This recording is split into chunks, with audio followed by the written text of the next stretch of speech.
Komisi Pemberantasan Korupsi Republik Indonesia tidak menghadiri sidang perdana gugatan yang diajukan Wali Kota Siantar R.E. Siahaan periode 2005 hingga 2010 sebesar 45 miliar rupiah pada Rabu 23 Agustus 2023. Komisi Pemberantasan Korupsi mangkir dari panggilan Pengadilan Negeri Kota Siantar untuk mengikuti sidang perdana gugatan terkait dugaan perbuatan melawan hukum mantan Wali Kota Siantar R.E. Siahaan yang telah didaftarkan beberapa waktu yang lalu ke Pengadilan Negeri Pematang Siantar. Tergugat yang hadir hanya kuasa hukum dan pihak dari Kementerian Keuangan, Kepala Kantor Pelayanan Kekayaan Negara, dan Lelang Kota Pematang Siantar. Dengan tidak hadirnya 3 pihak tergugat, Ketua Majelis Hakim menunda persidangan dan sidang akan dilakukan kembali pada 6 September 2023. Juru bicara Pengadilan Negeri Kota Pematang Siantar, Rahmat Hasibuan, mengatakan pihaknya sudah melayangkan panggilan kepada para pihak tergugat sebagaimana ketentuan hukum acara. Menurutnya, surat panggilan yang dilayangkan telah diterima pimpinan KPK, Kepala BPN maupun Kementerian Keuangan. Sedangkan ahli waris almarhum Esron Samosir, panggilan tidak tersampaikan karena kesalahan penulisan alamat.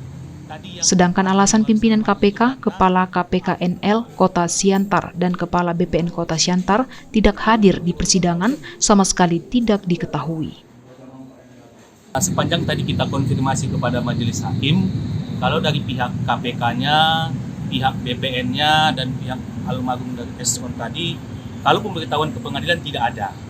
Yang jelas kalau dari pengadilan secara hukum acara sudah kita sampaikan dengan waktu yang sesuai dengan hukum acara dan sudah diterima oleh pihak-pihak yang bersangkutan, kecuali tadi yang ahli waris almarhum itu karena alamat yang disampaikan dalam gugatan tidak sesuai atau tidak ditemukan. Makanya tadi ada penundaan sebab diganti dengan alamat yang sudah diganti oleh pihak tergugat.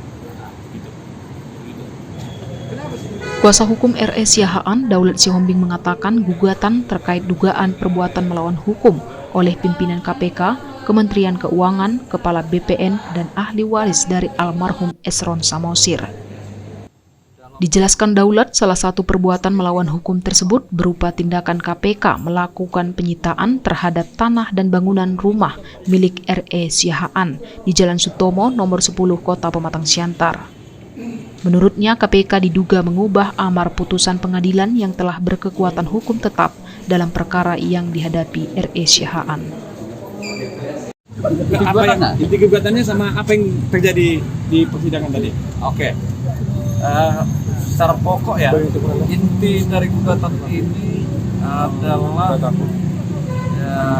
perbuatan melawan hukum yang diduga dilakukan oleh 4 pihak. Pihak pertama KPK RI, pihak kedua Kementerian Keuangan, pihak ketiga Kementerian Pertanahan, dan pihak keempat Esron Samosir selaku pembeli.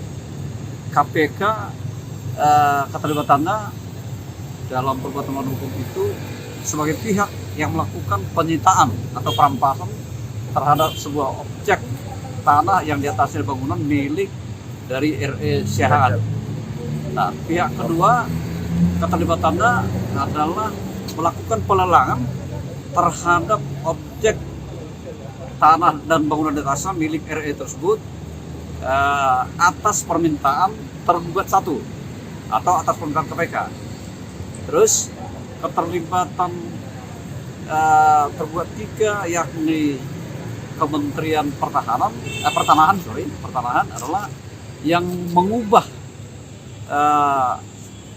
sertifikat tanah milik R.E. Siahaan menjadi atas nama Esron Samosir. Kemudian tergugat 4 yakni Esron Samosir keterlibatannya adalah sebagai pembeli atau pemenang lelang. Itu intinya. PMH-nya dugaan merubah putusan. Iya, salah satu antaranya. Salah satu cara yang dibuat untuk melakukan penyitaan itu oleh KPK adalah dengan mengubah atau mengutip amar putusan pengadilan yang telah berkekuatan tetap menjadi tidak sama dengan amar itu dalam surat perintah penyitaan. Itu yang dilakukan oleh KPK. Dalam surat perintah penyitaan ya. Iya.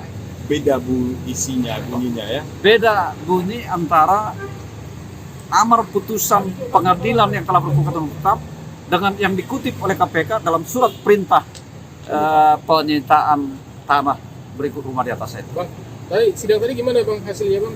Kalau sidang hari ini sebenarnya kan masih hanya soal verifikasi tentang kehadiran para pihak ya. Pertama, setelah dicek ternyata nggak hadir KPK. Terus yang kedua nggak hadir dari pertanahan. Yang ketiga dari si pembeli Esron Samosir atau ahli warisnya. Dan setelah dicek lagi ternyata panggilan kepada tergugat 4 ahli waris dari Esron Saragi tidak sampai karena Esron Samosir tidak sampai karena katanya tidak diketemukan alamat. Jadi majelis tadi meminta supaya kita mengajukan pergantian atau perubahan alamat dan kita sudah sampaikan pada majelis tadi. KPK tadi yang disebut